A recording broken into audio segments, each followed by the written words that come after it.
My name is Avis Williams. I live here in Newton County.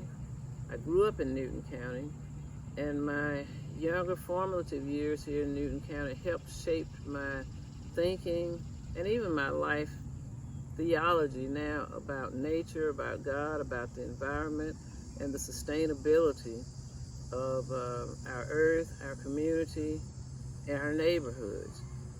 I have been shaped by the thinking of my grandparents, about what they taught me, about what they showed me in nature, that nature is full of healing, not just healing thoughts, but actually fruits, actually things that come from the ground, and that everything that we need God has provided for us, and those kinds of things will take care of us, and we're to take care of the environment that we have been so blessed with.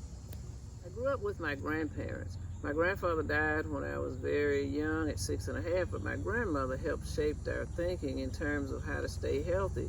And I remember having a cough, thinking I was getting a cold one time as a very young child, probably 7 or 8 years old. And my grandmother went outside and got some bark from a tree. She then took that bark, she boiled it in some water, and then we had to drink the tea that was from the bark. And then other times when we had things wrong with us, my brother and I, she would go outside to a bush or get some berries or to a tree, and she would get it and you'd get rubbed down with it. She would boil it to make the tea. And she said in nature, we didn't have to go to the pharmacy, but we went outside to a tree, to a bush, ate some berries, we ate fruit. She cooked the things, she made things out of it, she rubbed you down with it. And I was so healthy that in my 12 years of school, I only missed one day in the first grade and 2 in the second grade. Thank you, Miss B. That's what I called her, as my grandmother. And so I appreciate and love nature, and I love the environment. I think we need to appreciate that all of the woods that used to be are now being cut down to make room for growth, and the animals that used to live, thrive, and survive in the neighborhoods and the woods and the communities behind, around our houses are now being chased out of the woods because of construction, renovation, building, and the animals then have nowhere to go.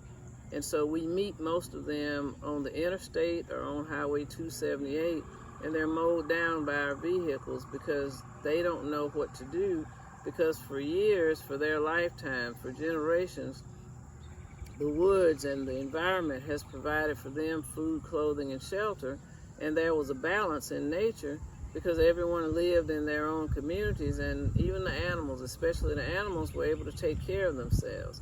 We have to take steps to make sure that long after we're gone, there's still nature trails, there's still areas where people can be outside, sit, and enjoy this beautiful scenery, see the sunshine, see the moonlight, allow the animals to walk around, be able to be outside and not be surrounded by a lot of houses, condominiums, or even asphalt freeways. I just think we need to think more about how do we preserve, how do we maintain, and how do we sustain what we have and have water and springs and be able to walk through trees and tree areas and then pick berries and eat berries from bushes and not always to have to shop from the markets.